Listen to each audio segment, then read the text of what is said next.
Terima kasih, saya tidak akan terlalu panjang karena saya datang ke sini bukan hanya menandatangani MOU, tapi cari jodoh juga. Jangan takut, ambil ini. Untung Pak, untung. Kenapa? Wios sana.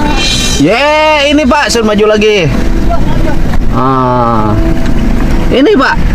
Wios bantok. Yang pemerintah yang adil bagaimana? Uang. Kang Dede tak ajak pun pergi Bali. Awas ya nanti. KDM minta restu orang tua yang syefura. Netizen auto dukung. Dan dianggapnya orang yang menghadap Allah itu adalah orang yang mati. Padahal orang yang menghadap Allah itu adalah orang yang hidup. Dan orang yang tidak menghadap Allah adalah orang-orang yang mati.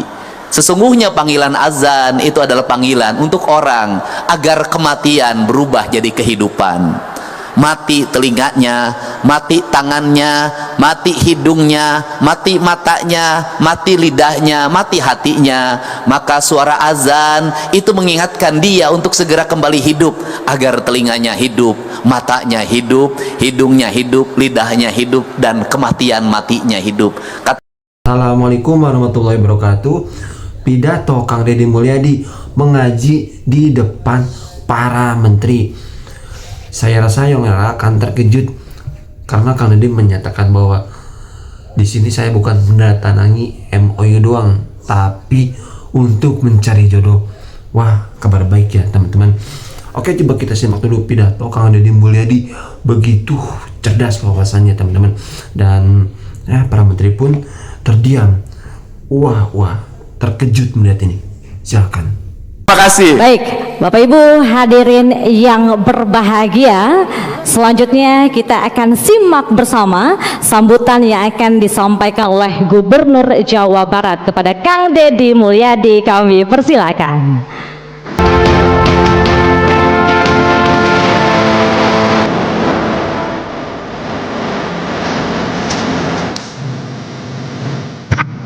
Assalamualaikum warahmatullahi wabarakatuh.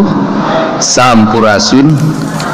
Yang saya hormati, saya muliakan dan saya banggakan Menteri Kelautan dan Perikanan Republik Indonesia, yang dalam pandangan saya sebagai mantan Wakil Ketua Komisi 4 DPR RI sudah melakukan perubahan-perubahan yang cukup signifikan, membuat inovasi-inovasi dalam pengelolaan kelautan Indonesia, termasuk tidak menekankan budget pada hanya anggaran di kelautan yang relatif kecil. Untuk itu saya atas nama masyarakat Jawa Barat mengucapkan terima kasih pada Bapak, karena kejayaan Menteri Perikanan adalah kejayaan rakyat Jawa Barat. Yang saya hormati Pak Dirjen Budidaya ya. Ini ada dua nama, ada Budi, ada Daya. Kemudian yang saya hormati Sekretaris Daerah Provinsi Jawa Barat, para staf dan tenaga ahli menteri, saya ucapkan terima kasih. Ini ada Pak TB, kemudian ada Pak Irjen, tadi saya ucapkan terima kasih. Ini tetangga saya waktu di Purwakarta, dulu pernah dinas menjadi kepala bagian lalu lintas di Polwil Purwakarta. Saya ucapkan terima kasih, sudah ketemu dalam keadaan bintangnya sudah 3. Saya jangankan dapat bintang Pak, dapat jodoh aja susah Pak. Saya hormati ini yang paling pertama datang, Bupati Karawang. Ya, terima kasih. Kedua datang Bupati Indramayu. Ketiga datang Bupati Subang. Yang terakhir datang Raja Bongkar, Bupati Bekasi. Saya ucapkan terima kasih. Hadirin yang berbahagia, kita memahami bahwa ada culture Pak Menteri yang harus dirubah dalam mindset berpikir rakyat kita. Laut itu adalah kekayaan alam Indonesia yang paling besar. Tetapi sampai hari ini fokus berpikir kita masih di darat, masih berebut cari rezeki di darat, dan hampir melepaskan laut yang luas. Di hulu kita tidak menghargai sungai. Rumah-rumah membelakangi sungai, membuang limbah rumah tangga ke sungai, membuang limbah industri ke sungai, dan pada akhirnya bermuara ke laut. Problematika di darat akan menimbulkan kekacauan di laut. Perspektif itulah yang mendorong kami untuk terus-menerus melakukan pembenahan, membongkar kembali bangunan-bangunan di bantaran sungai di seluruh provinsi Jawa Barat, menanami pohon kelapa, dan kedepannya akan dijaga oleh satuan marinir. Ini adalah cara untuk mengembalikan kembali kejayaan tanah kita dan kejayaan laut kita. Hulunya mengalami problem sedimentasi, pembalakan liar, perubahan areal hutan menjadi kebun sayur, melahirkan bongkahan-bongkahan tanah yang terus menguruk sungai, yang pada akhirnya menjadi problem di muara. Efek dari itu adalah pendangkalan muara sangat tinggi, pendangkalan aliran sungai sangat tinggi, dan biaya recovery-nya mahal. Biaya recovery mahal yang dilakukan oleh Kementerian PU terhadap upaya pengerukan sungai berhadapan lagi dengan apa? Perubahan daerah bantaran sungai yang sudah bersertifikat dan berbangunan beton. Problematika ini harus diselesaikan, dan saya mentargetkan dalam 2 tahun di Jawa Barat tidak ada lagi bangunan liar di sungai, tidak ada lagi sertifikat tanah di daerah sungai, tidak ada lagi pendangkalan muara. Yang berikutnya adalah aliran sampah. Problematika pengelolaan sampah di hulu itu berdampak pada dengan mudahnya orang mengalirkan sampah ke sungai, baik sampah rumah tangga maupun sampah yang dikoleksi dalam sebuah rumah tangga, yang pada akhirnya laut itu menjadi kumpulan dosa. Karena laut menjadi kumpulan dosa, maka laut mengalami problem lagi. Mangrovenya dibabat, terjadi abrasi. Lahirlah lingkungan-lingkungan kumuh sepanjang pantai. Anak-anak tidak diarahkan untuk memahami laut secara utuh, sehingga orang berpandangan sepanjang garis pantai adalah sepanjang pandangan yang tidak menyenangkan, yang dianggap sebagai basic kemiskinan. Padahal dalam perspektif kemanusiaan, kebahagiaan itu selalu ingin didapatkan di 2 tempat. 1, kebahagiaan itu ingin didapatkan di pantai. 2, kebahagiaan ingin didapatkan di gunung. Di pantai orang ingin menikmati matahari terbit, di gunung orang ingin menikmati matahari tenggelam. Kedua-duanya itu terjadi dalam prinsip hidup kita, tetapi kita melupakan kedua tempat ini, dilakukan perusakan secara sistemik dan berorientasi hanya kepentingan ekonomi yang bersikap jangka pendek.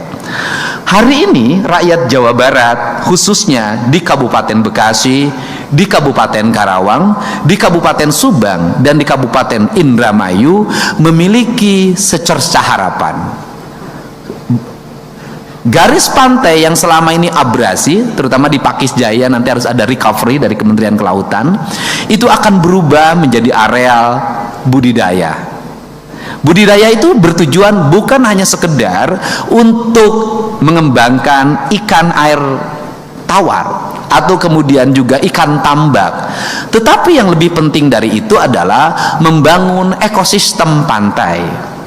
Ekosistem pantai itu terdiri dari mangrove, kemudian muara pantai yang terurus, sistem budidaya yang memiliki basic ekologi, kemudian orang yang mengelolanya didasarkan pada kebutuhan akan pakan ternak yang memiliki efek lingkungan yang membangun ekosistem perairan, kemudian anak-anak muda yang dididik secara baik bagaimana mengembangkan budidaya yang berdasarkan hitungannya tadi hampir 120.000 tenaga kerja, ditunjang oleh sistem transportasi laut dan transportasi darat yang terkoneksi, jaringan informasi yang terkoneksi, sarana pendidikan yang saya tekankan tadi, sekolah-sekolah kelautan atau SMA yang memiliki kelas khusus kelautan yang harus dibangun di daerah-daerah pantai, rumah sakit nelayan, baik rumah sakit di pantai, di daratan, atau Pemda Provinsi Jawa Barat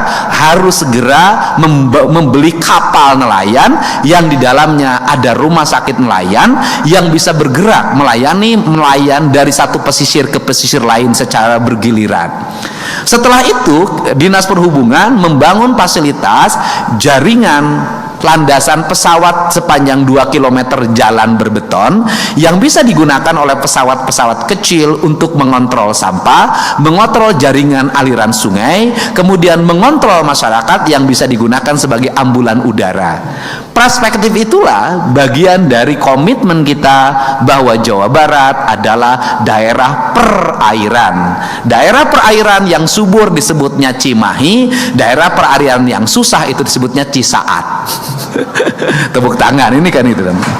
Nah, perspektif itulah yang sebenarnya, jadi kalau kita ngomong branding, jadi branding laut itu sudah diberikan oleh leluhur kita.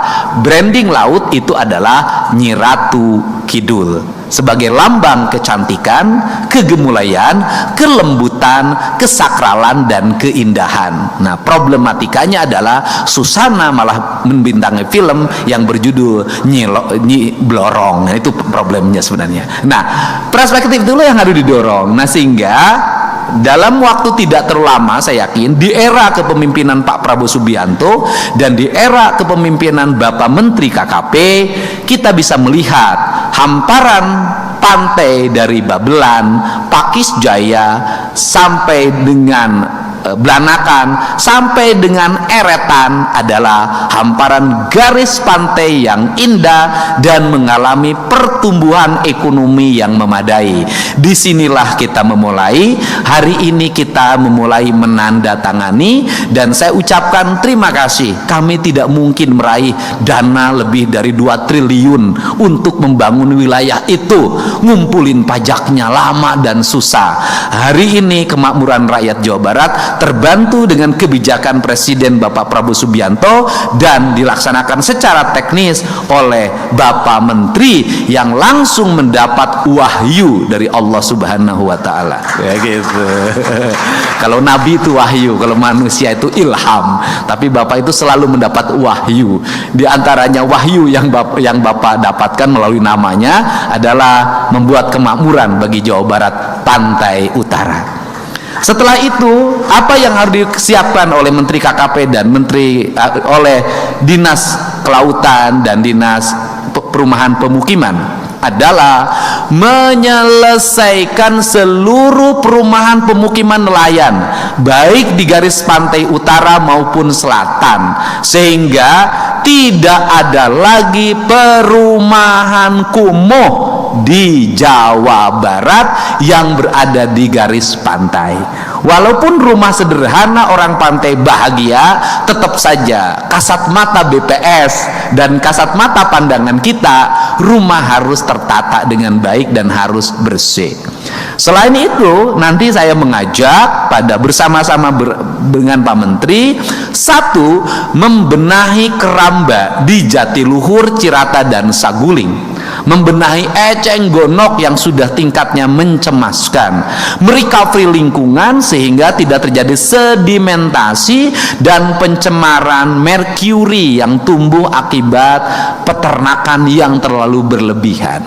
Yang kedua, merecovery daerah laut pantai Palabuhan Ratu agar yang di Palabuhan itu ratu, bukan sengseong. Nah, itu penting, Pak. Sengseong udah ngerti orang Subang.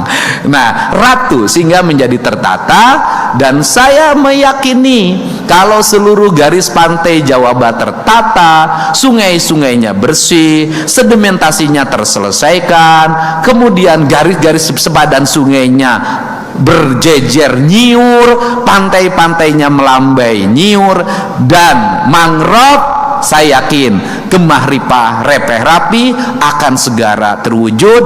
Indonesia maju akan menjadi kenyataan. Untuk itu saya mengucapkan terima kasih. Mudah-mudahan MOU ini adalah jalan menuju Jawa Barat istimewa dan Indonesia maju.